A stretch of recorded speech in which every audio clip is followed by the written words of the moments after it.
Hello everyone and welcome to Best Kept Plans. In today's video, I'm going to be doing a budget with me, showing you how I'm planning on using my paycheck that I will receive on May 27th, 2021 to pay my bills, provide money for my variable expenses, save for my sinking funds, all using the Budget by Paycheck Workbook and method from the Budget Mom. If you're interested in seeing that, please stick around.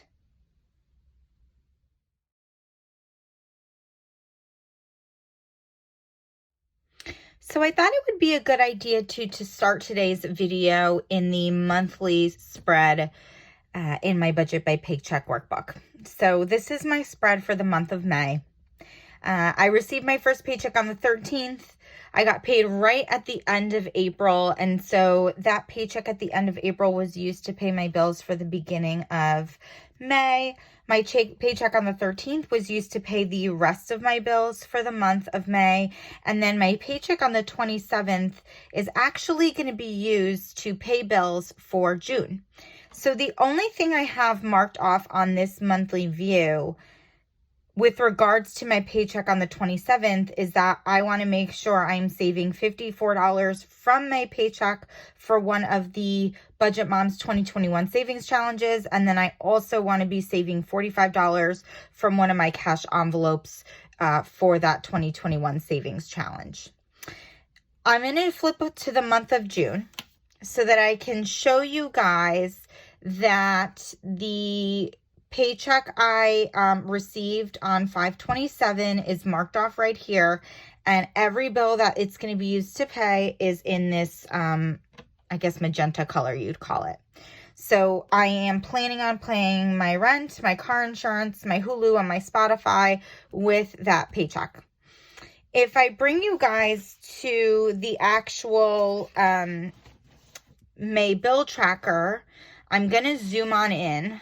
Okay, now remember guys, I'm still getting the hang of this, so my zoom in capabilities are not spectacular. Let's see. Okay, there we go. So this I've already filled out for my paycheck that I'm going to be receiving on 5/27/21. I always put an estimate as to what I believe my income is going to be. I always estimate it at $29.38. It's usually $1 or $2 more than that. I rather underestimate than overestimate. And the first section in the paycheck bill tracker is the bill section. As you can see right here up top, I have my rent, car insurance, Spotify, and Hulu, which were the 4 bills that were marked off in the monthly view that I would be paying with this paycheck. I did mark little red dots next to them to indicate that they're actually for bills that are due in June 2021.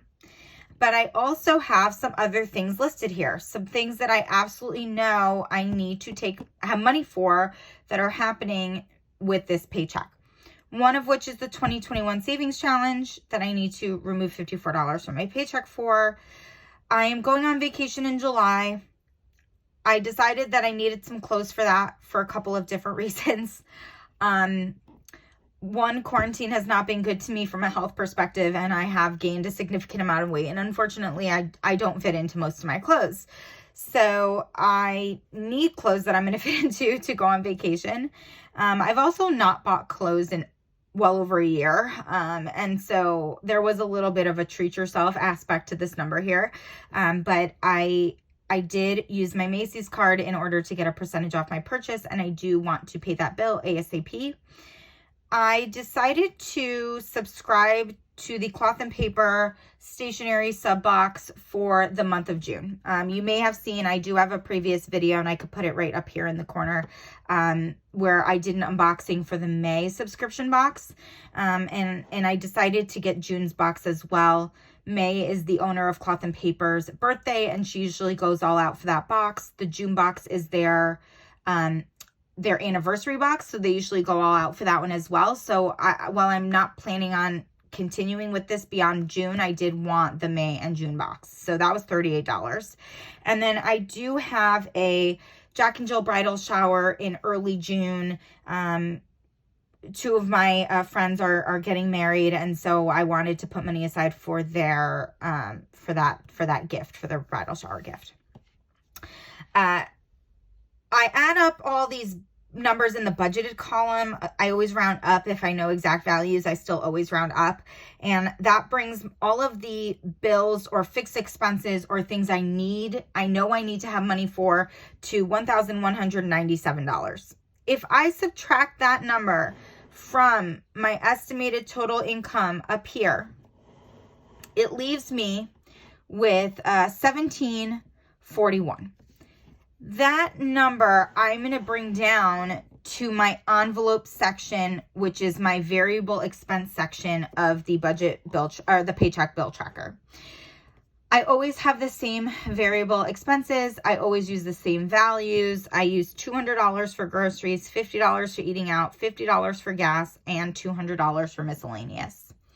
I do take out cash for eating out, gas, and miscellaneous. I do not for groceries because I am grocery shopping online, and therefore I need to pay that bill online. The total always adds up to $500. If I subtract $500 from the $1,741, then I'm left with $1,241, which I'm going to bring over to the sinking fund section of the paycheck bill tracker. So that's where that is right there. So this is kind of big. I have been saving for a few different sinking funds since January 2021. I started sinking funds in January 2021. I tried them a few other times in the past, and I've never been successful. But since January 2021, since really fully adopting the budget by paycheck method, I have been really successful with my sinking funds. And actually, with my previous paycheck, I reached my birthday sinking funds goal of $400. So that's why that one's not listed in here. I've decided that because some of my priorities and goals with regards to my sinking funds have changed since January, that I want to revamp and rework my sinking funds. It's not something that I need to do with regards to my 2021 sinking funds, but it is something that I'm looking towards for 2022. I am not far off from the goals for my sinking funds that have specific goal amounts. So what I decided is that I'm going to sacrifice the amount of money I'm putting towards my house savings goal, my number one savings goal for this paycheck. And instead, I'm going to focus on fully funding my sinking funds for 2021. And in order to do that, I need to put $370 towards Christmas, $90 towards my subscriptions, $160 towards medical. My car maintenance sinking fund does not really have a goal. I consider it a rolling sinking fund. I've been saving $25 a paycheck. That's $50 a month. That's $600 a year. No matter if I were to reach that goal now or later, I would still keep saving. So I'm going to stick with the $25 for this paycheck because it's just a rolling sinking fund. After I do this, right? After this paycheck, I will be fully funded for Christmas 2021, birthdays 2021, my subscriptions, which is Amazon Prime and Disney Plus, which are both due in September, I believe. I will be fully funded in my medical sinking fund, which I use for copays and to purchase glasses. And, you know, I have a few $100s in my car maintenance sinking fund. Following this paycheck, the only sinking fund I will be contributing to is my car maintenance sinking fund. I will be doing that for the month of June and the month of July. Other than this car maintenance sinking fund, I am not contributing to any other sinking funds in the month of June and the month of July. The reason for that is because of two things. One, it'll allow me to kind of catch up on saving for my number one savings goal, which is my house savings. And two, I'm going on vacation in July, and I know I'm going to be spending more money than normal on vacation. I'm going to Disney. People who have been to Disney know that money just flows like water over there. So I don't want to stress myself out by having all these sinking funds for the month of July when I know I'm going to be spending more money on vacation. So June and July, car maintenance only. Catching up on saving for my number one savings goal, which is my house savings. Come August, I have completely reworked and revamped my sinking funds. I have new sinking funds. I have a lot of these sinking funds staying the same. I've recalculated my values and what I need to be saving each paycheck. And so starting in July 2021, I will be saving for my sinking funds for 2022. And because I am reworking that and starting that so early, even though I'm adding sinking funds, even though I'm increasing the amount I want to save in certain sinking funds, I will still be saving less per paycheck to reach those goals, which is awesome. So that's why on this, paycheck for 527, you're seeing these larger values here. In order to reach the goals for my Christmas subscription and medical sinking funds, I will have to pull out $645 from this paycheck. Totally fine with doing that. I thought about it for a while. I think it's a really good decision. I'm really happy that I'm doing it. I don't have any extra debt payment to make this month. I don't have debt. I do occasionally use my credit cards. Obviously, you can see that with this Macy's purchase here, but whenever I do, I pay them off right away. So I don't even wait to get the statement. So once I subtract my sinking funds, I'm left with $596. And that's going to be broken up between all of these different savings categories. So even though I have that Macy's bill right here, and I have more money going to my sinking funds, I am still going to be able to put $357 towards my house savings. I am also going to fluff my cushion back up to $500. It got depleted, and I like having $500 in there. It makes me feel comfortable. And so I want to fluff this up so that it's $500. This savings challenges one here, that stuff comes primarily out of my cash envelopes for my variable expenses. So I don't budget anything for that per se. Technically I'm budgeting $54 right up here, but I put that under my bills. So this will only get filled in the actual category, in the actual column, I should say. So that's what I'm doing with this paycheck. I'm going to try to zoom out here. Hang on a sec. Let's see how well I do. Okay, I'm going to zoom it out a little bit more. Okay, so there we go. Okay, that looks pretty good. So basically, this is how I'm using my paycheck on 527. I feel really good about it. There's some uncommon or, not usual things in here, but I was still able to fill my envelopes. I'm still able to do extra saving for my sinking funds, and I'm still able to put things into other savings categories. One thing that's not marked off on here is the refund that I still have not received for this purchase/payment that I made with my paycheck on 5/13. If you guys watched my last budget with me, I had to pay for my DEA, Drug Enforcement Administration license. I do prescribe narcotic medications as a part of my job, and so I need that license. It costs almost $900. And I also paid for a medical conference that I went to in early May. Those two things will be refunded to me by my employer, but they were not in the time that my Capital One credit card was due. I had put it on my Capital One credit card on purpose because I got a little cash back. And also I thought I would get my refund in time, before the bill was due. It didn't work out that way. So I paid for it. That's fine. But whenever I get that refund, that's going immediately into my house savings, because this money right here, if it wasn't used here, it was going to go in my house savings. And I'm still working on this paycheck. Right? Today is the 25th. So I'm still working on this paycheck. So it's not fully filled out, as you can see. I don't have all my actual totals and everything. But once I receive that, it's going straight in my house savings. I am really hoping that I get it on the 27th when I get this paycheck. If so, it'll obviously be reflected in my actual paycheck amount here. And then what I immediately put into my savings for my house will change. Okay. So I always mark off what I'm going to have to put immediately into my house savings, because the day I get paid, I make that transfer. I do not want to risk spending that money. I make that transfer right away. If I do get that reimbursement for that bill for the DEA license and that conference in this paycheck, I really feel like I should. If I don't, there's something wrong. Then it's going to go immediately into this house savings challenge. So I'll be putting, $1680, let's say, plus the $357 immediately into my house savings.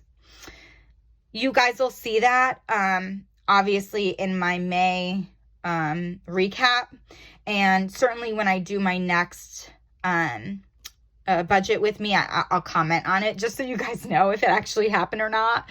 I will be really annoyed if I don't get that. The other thing, as I move you over, that I do when I'm budgeting using the Budget by Paycheck workbook is fill out the cash envelope breakdown. I try to be as much of an all cash spender as I can, the exception to that being my groceries category, as I said earlier. So I use this to basically figure out the denominations that I need when I go to the bank and pull cash out. I try to do biggest bills because I spend bigger bills less likely than I spend smaller bills. That's changed a little bit over the last month because of the fact that I've known I've needed to pull out certain money for my cash envelopes for my savings challenges. So I'm going to flip this over actually just to make it a little easier. And I am going to zoom in on this. Okay, let's see.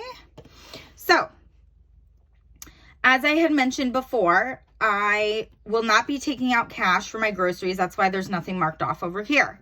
For eating out, I used to take out a $50 bill, but I do like to occasionally treat myself to a Dunkin' Donuts coffee, and Dunkin' Donuts does not like my $50 bill. So I've started taking out 2 20s and a 10. For gas, last time around I took out 2 20s and a 10. Honestly, it doesn't really matter because I usually in a 2-week period of time only have to fill my gas tank once. So I decided to go back to the $50 bill.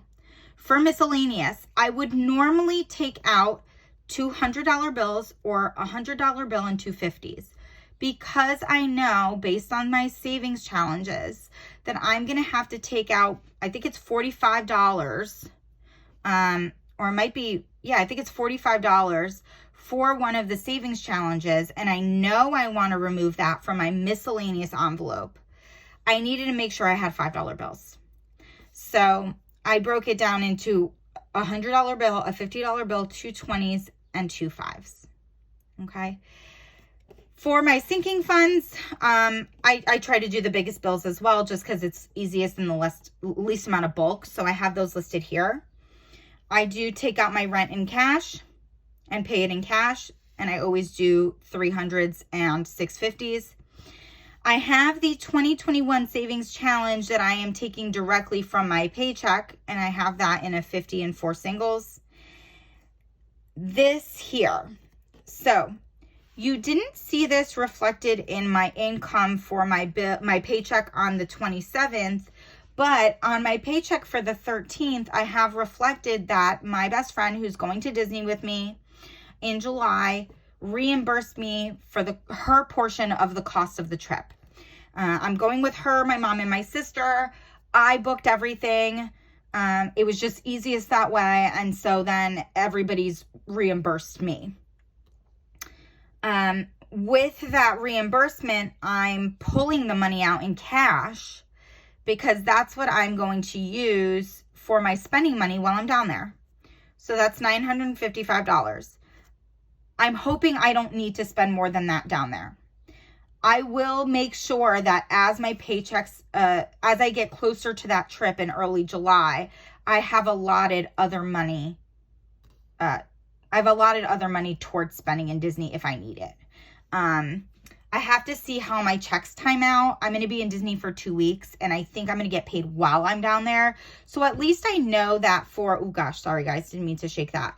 But at least I know that while I'm down there and I receive that paycheck, the $500 that I would generally use for variable expenses, I'll have at least half of that to use down there if I need to, saving some of it for when I get back. But I'm pulling out the $955 that she has reimbursed me. That's not the total reimbursement.